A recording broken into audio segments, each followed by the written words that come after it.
I've been there splurging on a cheap, ultra-wide monitor because the price looked good, only to end up with washed-out colors, ghosting tails, and a screen that felt more like a stretched laptop than a real gaming canvas. The disappointment hits hard when you realize you could have avoided it with a smarter purchase. Link is in the description if you want to check the product details on Amazon. The Samsung Odyssey OLED G9 is Samsung's answer to that very problem, positioning itself as the premium ultra-wide for serious gamers and creators who refuse to compromise on picture quality.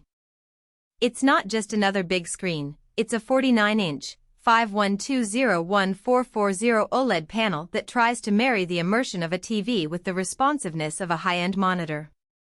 The question most of us face before clicking buy is whether the hype justifies the price tag and the desk real estate it consumes. First off, the OLED panel delivers the kind of inky blacks and punchy colors that cheap VA or TN panels simply can't match.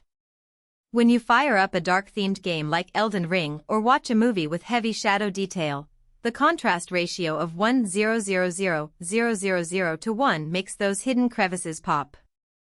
HDR10 Plus support adds a noticeable lift to bright highlights, so a burst of sunlight in Forza Horizon looks more like a real sunrise rather than a washed-out wash. In everyday use browsing the web, editing photos, or streaming YouTube, the colors stay vivid without the rubbery look you sometimes get on lower-end curved displays. The 240Hz refresh rate and 0.03 milliseconds gray-to-gray response time are where the monitor truly flexes for gamers. In fast-paced shooters such as Call of Duty, Modern Warfare or competitive titles like Valorant, the motion looks buttery smooth, and there's virtually no blur even when you spin around 360. AMD FreeSync Premium Pro further reduces tearing, making the experience feel as if the game is running at its native frame rate. I tried a 144 frames per second benchmark, and the monitor held steady without stutter, which is something you rarely see on a screen this large.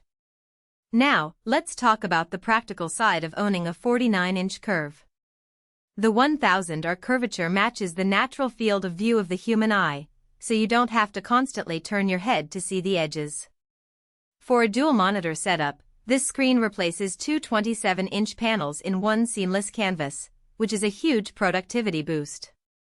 I found myself dragging windows across the ultra-wide without the usual gap between monitors, making timeline editing in Premiere Pro feel more natural.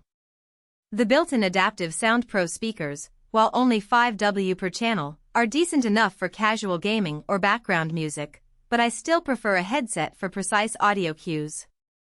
That said, the G9 isn't a universal fit. The sheer size demands a deep desk at least 30 inches of depth to keep the curve at a comfortable viewing distance. If you're working from a cramped home office or a laptop stand, the monitor will dominate the space and may cause neck strain after long sessions. The port selection is also modest: one HDMI 2.1, one DisplayPort 1.4, a micro HDMI, and 3 USB-A ports. For multi-PC users, you'll need a docking station or a KVM switch to swap inputs efficiently. And because it's an OLED, there's the lingering concern of burn-in if you leave static UI elements like a HUD or taskbar on for hours each day. Samsung includes pixel shift technology, but it's still wise to vary content and use a screensaver. If you're a competitive gamer who craves the highest refresh rates and immaculate contrast, the Odyssey OLED G9 lands squarely in your lane. The combination of 240Hz, near-instant response, and FreeSync Premium Pro means you'll see every frame without the jitter that can cost a match. Creators who need a massive color-accurate workspace, photographers, video editors, or designers will also appreciate the OLED palette and the ability to line up timelines without the bezel interruption of dual monitors. In both cases, the value comes from consolidating what would otherwise be multiple high-end pieces of hardware into one. On the other hand, casual gamers, office workers, or anyone on a tight budget should probably look elsewhere. The price point sits well above standard 27 or 32-inch 144Hz monitors that already deliver solid performance for most titles. If you mainly play slower-paced games or use the monitor for productivity without the need for HDR, a high-refresh IPS panel could give you similar real-world utility with a smaller footprint and less risk of OLED burn-in. Also, if you're sensitive to power consumption, the OLED's peak brightness doesn't reach the nits of premium LCDs, which can make HDR peaks feel a bit softer in very bright rooms. In real-world testing, the biggest hidden trade-off I noticed was heat.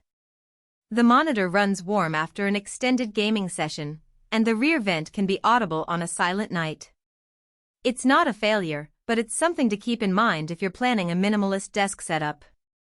The adaptive sync works flawlessly with AMD cards, but NVIDIA users will need to enable GSWC compatibility manually, and while it works, the experience isn't as seamless as